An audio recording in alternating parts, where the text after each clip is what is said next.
Hey everybody, welcome back to Big Hair Gaming. We're here with another video covering our favorite game, Last War. Today is part 5 of our Alliance Duel series, where we're going over basically what you should be focusing on each day, what your priorities are, and also how to optimize and get the most number of points for your Alliance Duel so you can get all 9 of those boxes every day. That's our goal. And if we win our Alliance Duel as well, then that's just extra gravy. So, today we're going to be talking about the total mobilization day. Now you're going to get points a day for doing your radar tasks, which you should have built up over yesterday, like we did before. Doing any sort of construction or research or building troops. So it's going to be using your, increasing your power, you opening up buildings, completing research, any of that stuff. And as well, you're going to get a bunch of points for training different levels of troops in preparation for Battle Day, where you'll face off against your Alliance Duel opponent in Mortal Kombat, which is one of my favorite days. Always fun. Now, for me, I tend to try to focus on building troops as my primary means of gaining points for the day. This is really the only day that you can get points by doing that. So I tend to focus on doing so here, and then I'll save my speed ups before today to try to use towards that endeavor. If I remember, sometimes it's like I'm just trying to get. I'll also use my troop generation to get a lot of points for the arms race as well. So sometimes I'll use my speed ups. If I can kind of keep that in my head, then I'll save them for today, but it doesn't always happen. So one thing that I tend to do is I go to my Alliance store and I'll grab any remaining training speed ups that I have. You'll see I used a couple of them. Like I mentioned before, I use them for the arms race to get some decent points in as well. So we'll grab that. Fortunately, I have a sizable amount I can use, and we'll grab the rest of these. And if you watch some of my other videos, you'll know that you do come out on top cost-wise buying the 8-hour speed-ups over the 1-hour ones. So you do want to buy the 8-hour ones. They do work out to be cheaper first before you start investing in the 1-hour various types of speed-ups. So we'll grab a bunch of these. That's no big cost. And then what we're going to do here is, like you can see, I have all of my troops barracks generating troops right now. I'm going to use speed ups to clear those guys out, but that's fine. But what you'll note is I keep them all at different levels. So I can generate different kinds of troops. I can't remember when, but some time ago they altered it so that you can't, when you're leveling up troops, you have to level them up to the highest level that barrack is capable of doing. Before, you were able to kind of pick and work your way up and make a bunch of level 2 troops and level them up to a bunch of level 1s and level them up to level 2, to level 3, to level 4, and so on and so forth. You can't do that anymore. So, in order to get the highest number of points that I can for my troop generation, what I'll do is the strategy that we're going to go through today. So let's get into that real quick. So first, let me use speed ups and get us through all of this training. I'll save the extra 1 minute there, and I'm going to turn that down just a tad, just so it's not too loud.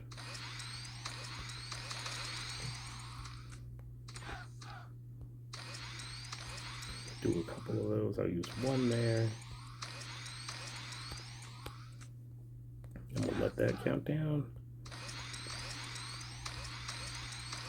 And there we go. So now all of those will resolve within the next minute or so while I'm talking. So what we're going to do, because we get points for training a unit at each level, what we want to do is train like a medium level troop, and then work our way up each level so that we get points all along the way. So I can only train up to level 9 right now, but my lowest level unit that I can make is a level 7. So the plan is make a bunch of level 7 troops, then with the barracks that's a little bit higher, then I can make, yep, there we go. Then I can level those up or upgrade them to level 8. And when we do that upgrade, we only pay the difference in material costs. So you can see making 653 troops from level 7 to level 8 only costs 3 hours.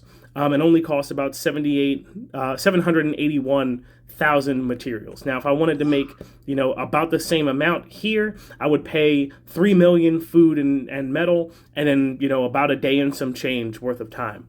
So we save that time by building up to level 7, and then we do get those points, and then we get it again once we do the upgrade to produce the next level troops. And we're basically going to do that again for each of these levels. So I'm still paying the same amount of time, and I'm still paying the same amount of resources to get level 9 troops, but I'm getting all the points that you get for, what was it, 680 level 7 troops. So I get all of those points, and then when I level them up to level 8, I get all those points again, and then when I level them up to level 9, I get all those points again. So this is the strategy by which I'm able to kind of use troop generation as my primary means of getting points for the day. And then I'll usually fill in the blanks with doing research or upgrading buildings or doing whatever. As long as I can get up to, my 8th chest, I don't feel too bad if I miss out on the very last one, just because the difference in points from getting your 9th chest to your level 8 chest, or your 8th chest, is the same number of points that you took to get from level 1 to level 8. Just again. So it's a big jump to get through all of here. This is all the points that I've gotten today just from doing the troop upgrade thing. The day starts with a arms race at the beginning of the day.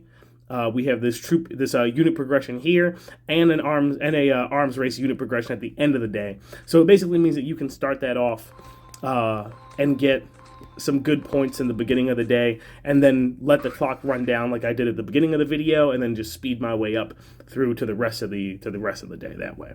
But this is pretty much the strategy that you want to use in order to get those big points. I'll probably decide whether or not I want to spend the rest of them just to get that last chest, or if I want to save it for later, because I likely will need to use more speed ups tomorrow to just try to get some more troops or to heal some more troops or whatever. My barracks aren't looking too crazy. It looks like I'm at around a little more than half capacity, so not crazy. So I'm gonna definitely be using some more anyway. So maybe it depends. We'll see. We'll see how we do. So we'll see what we need. But yeah, I think with that's going to bring this video to a close. The other stuff by this point should be pretty straightforward. We've done the construction thing. We've done the tech thing.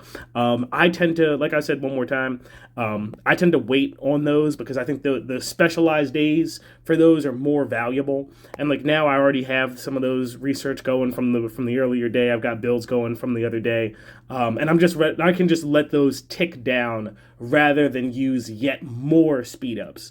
But that's just the way that I like to play. I have a ton of speed ups on reserve. So when I have those really big constructions that take, 30 days or whatever, I can just blast kind of right through them just to kind of do that. Whereas I leave the stuff that only takes 2 days or 3 days, I kind of just let that cook on its own. But that's just my play style. You probably have a different way that you like to do it. You have different stuff that you prioritize. But with that, I'm going to bring this video to a close. If there's anything here that's been useful to you, feel free to drop a comment, drop a like, subscribe to the video, or subscribe to the channel rather, and then share the video with folks in your alliance, because if you found it helpful, they probably will too. But thanks for watching, thanks for listening, and I'll catch you in the next one.